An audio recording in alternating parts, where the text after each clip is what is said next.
Okay, so I'm going to make a video over this. I know I sent out notes, but it's easier to kind of do this. So the scenario here is that you're going to take one of these balls, puts it over here, then grab one of these and here. And we want the probability of, say, white or black or something at the end, okay? And again, you can do trickier math on this, which is fine, but that's kind of beyond our scope. So what we're going to do is just make it visual by making a tree diagram. And so the possibilities here are you have 3 chances to get a white and 2 chances to get a black, okay? So we could have white come out of here, right? So like white could go over here. There's 3 chances for white to come over, 2 chances for black. So we're going to say that a white comes over, a white comes over, a white comes over, a white comes over. Oopsie, maybe not. We do black. So white, and then we have black and black. Okay, so we grab a white ball. So let's see what happens over here. So if we grab a white ball and it comes over, then this now has what? 5 whites, 2 blacks. Okay, and if this white comes over, this has 5 whites, 2 blacks. And notice these 3 are all going to be the same, right? 5 whites, 2 blacks. And here, if a black comes over from this guy, then we're going to have what? 4 whites, 3 blacks. And again, if I grab a black from this one, it comes over, I get 4 whites, 3 blacks, okay? So now we're done with this. Like, that doesn't really matter at all anymore, okay? And so now we got to kind of think, okay, what could happen now? Well, a white could come over, and again, there's 5 chances. So depends on, we have 2 options here. We could have 5 whites that could come over, or if it's down here, we could, if this is stays 4 and this becomes 3, then we could have 3 come over. And so we're going to branch off that, all right? And so I'm going to erase those because I kind of have my possibilities here. And so now I'm going to work on that branch and kind of see what happens. And again, we're adding to this. So we're either going to add a white to this final bucket or box, or we're going to add a black ball to that box. And so we got to kind of figure that out. Well, all right, so here we have 5 chances to bring a white over, right? So I'm just going to, we have 5 chances here. And I'm going to move, this is what, 1 white and 2 black. I'm going to move that over here. 1 white and 2 black. Okay. All right, so I have 5 chances to bring a white over. So 1, 2, 3, 4, 5. And if I bring a white over, then suddenly this becomes what? 2 whites and 2 blacks. Okay, and all of these are going to be the same because I'm bringing 1 white ball over. So 2 white, 2 blacks, 2 whites, 2 blacks, 2 white, 2 black, 2 white, 2 blacks. Okay, and so that last box would have 2 white balls in it and 2 black balls. Okay, if the white comes over.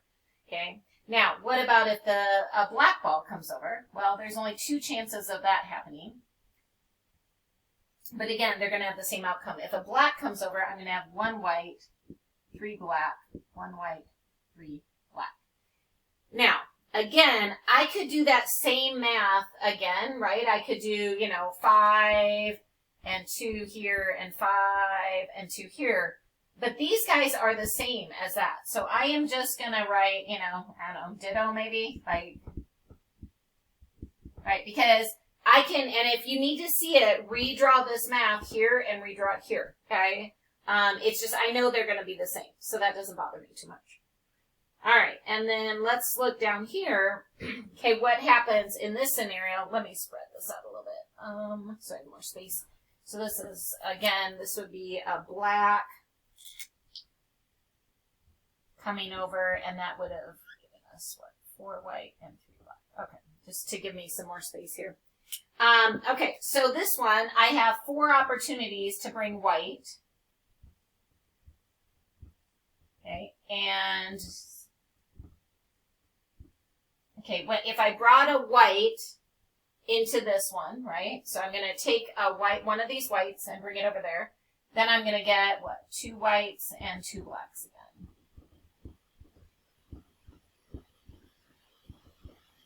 Okay.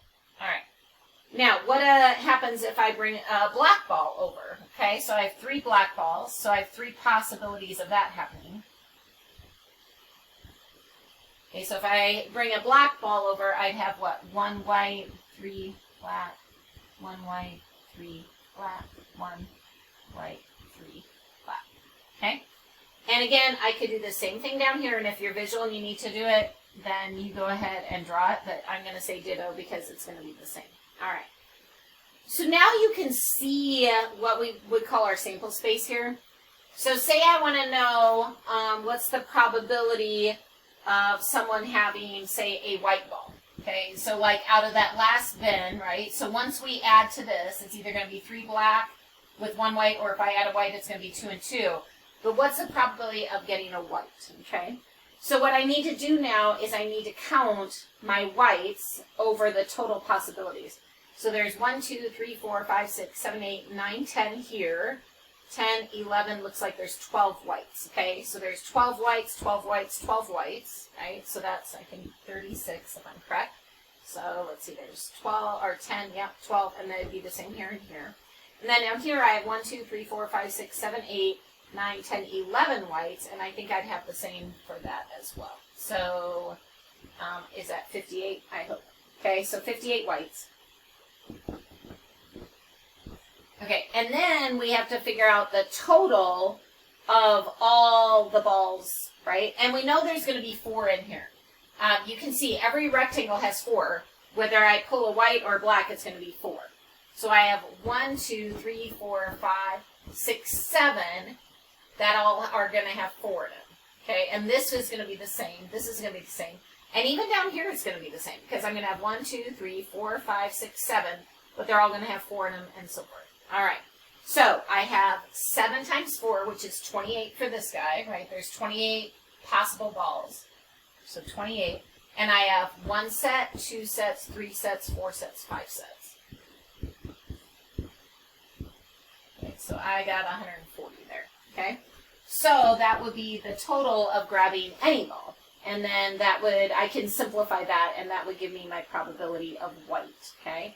And then probability of black, you could count again, right? So you could go back, right? And so for probability of grabbing a black ball, okay, you could do the same thing. You could be like, okay, there's 1, 2, 3, 4, 5, that's 10. And then what, 16.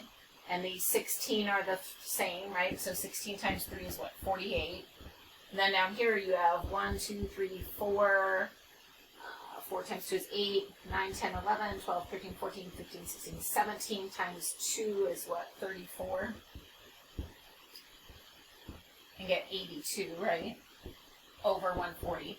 But the other way is to subtract from 140. So if 58 and 82 does not add up to 140, then I made a mistake. And it looks like they do. So instead of counting, once I get the 1, I could go ahead and just subtract from 140 to get the other amount. And again, I would simplify these, right? Okay, so like this one, if looks like they're even, so that would be what, 41 over 70. And then this one, let's see, half of 60 is 30. So would that be what, 29 over 70, I believe. Okay, all right, so hopefully that makes a little bit more sense than just watching looking at a sheet of paper. But again, you're just grabbing one, put it in here, make your tree diagram so it shows it, and then if you grab a white, grab a white, grab a white, grab a white, what happens to the last one that happened if you grab a black, okay? So again, this is as if you take 1 white and you put it over into that other box, right? So you pull a white, or here you're pulling a black ball and doing it the same, okay? And again, if you have to draw it all out, draw it all out. It takes a little bit of time, but it's not awful. All right, I hope that helps. Again, I probably wouldn't put something like this on the exam, but like this tricky, but you should be able to make tree diagrams. That's an important skill.